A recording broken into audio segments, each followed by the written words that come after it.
l'Écriture dit, Dieu résiste aux orgueilleux, mais il fait grâce aux humbles. Soumettez-vous donc à Dieu, résistez au diable, et il fuira loin de vous. Approchez-vous de Dieu, et il s'approchera de vous. Nettoyez vos mains, pécheurs. Purifiez vos cœurs, hommes irrésolus. Sentez votre misère, soyez dans le deuil et dans les larmes, que votre rire se change en deuil et votre joie en tristesse. Humiliez-vous devant le Seigneur, et il vous élèvera. Ne parlez point mal les uns des autres frères. Celui qui parle mal d'un frère ou qui juge son frère parle mal de la loi et juge la loi. Or, si tu juges la loi, tu n'es pas observateur de la loi, mais tu en es juge. Un seul législateur est juge. C'est celui qui peut sauver et perdre. Mais toi, qui es-tu qui juge le prochain?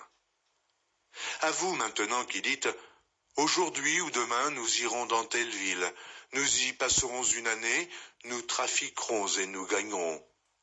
Vous qui ne savez pas ce qui arrivera demain, car qu'est-ce que votre vie? Vous êtes une vapeur qui paraît pour un peu de temps et qui ensuite disparaît. Vous devriez dire au contraire, si Dieu le veut, nous vivrons et nous ferons ceci ou cela. Mais maintenant, vous vous glorifiez dans vos pensées orgueilleuses, c'est chose mauvaise que de se glorifier de la sorte. Celui donc qui sait faire ce qui est bien et qui ne le fait pas, commet un péché. Épître de Jacques, chapitre 5. À vous maintenant, riches, pleurez et gémissez à cause des malheurs qui viendront sur vous. Vos richesses sont pourries, et vos vêtements sont rongés par les teignes. Votre or et votre argent sont rouillés, et leur rouille s'élèvera en témoignage contre vous, et dévorera vos chairs comme un feu. Vous avez amassé des trésors dans les derniers jours. Voici le salaire des ouvriers qui ont moissonné vos champs, et dont vous les avez frustrés cris. Et les cris des moissonneurs sont parvenus jusqu'aux oreilles du Seigneur des armées. Vous avez vécu sur la terre dans les voluptés et dans les délices. Vous avez rassasié vos cœurs au jour du carnage. Vous avez condamné, vous avez tué le juste qui ne vous a pas résisté. Soyez donc patients, frères, jusqu'à l'avènement du Seigneur.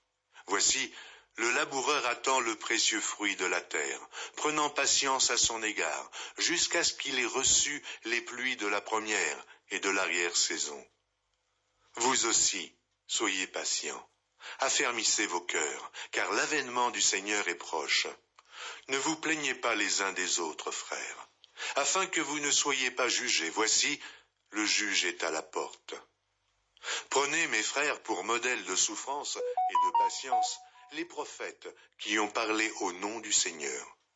Voici, nous disons bienheureux ceux qui ont souffert patiemment.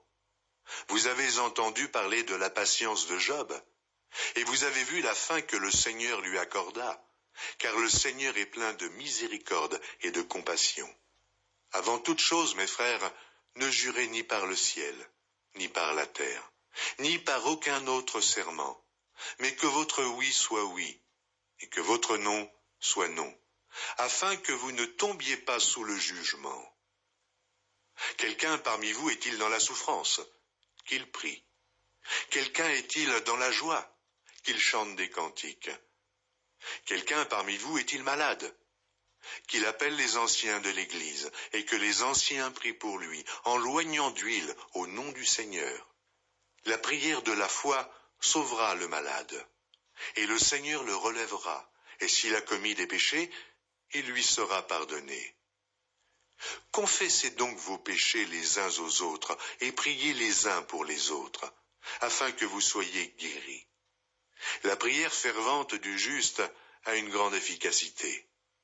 Élie était un homme de la même nature que nous. Il pria avec instance pour qu'il ne plût point, et il ne tomba point de pluie sur la terre pendant 3 ans et 6 mois. Puis il pria de nouveau, et le ciel donna la pluie, et la terre produisit son fruit. Mes frères, si quelqu'un parmi vous s'est égaré loin de la vérité, et qu'un autre l'y ramène, qu'il sache que celui qui ramènera un pécheur de la voie où il s'était égaré sauvera une âme de la mort et couvrira une multitude de péchés.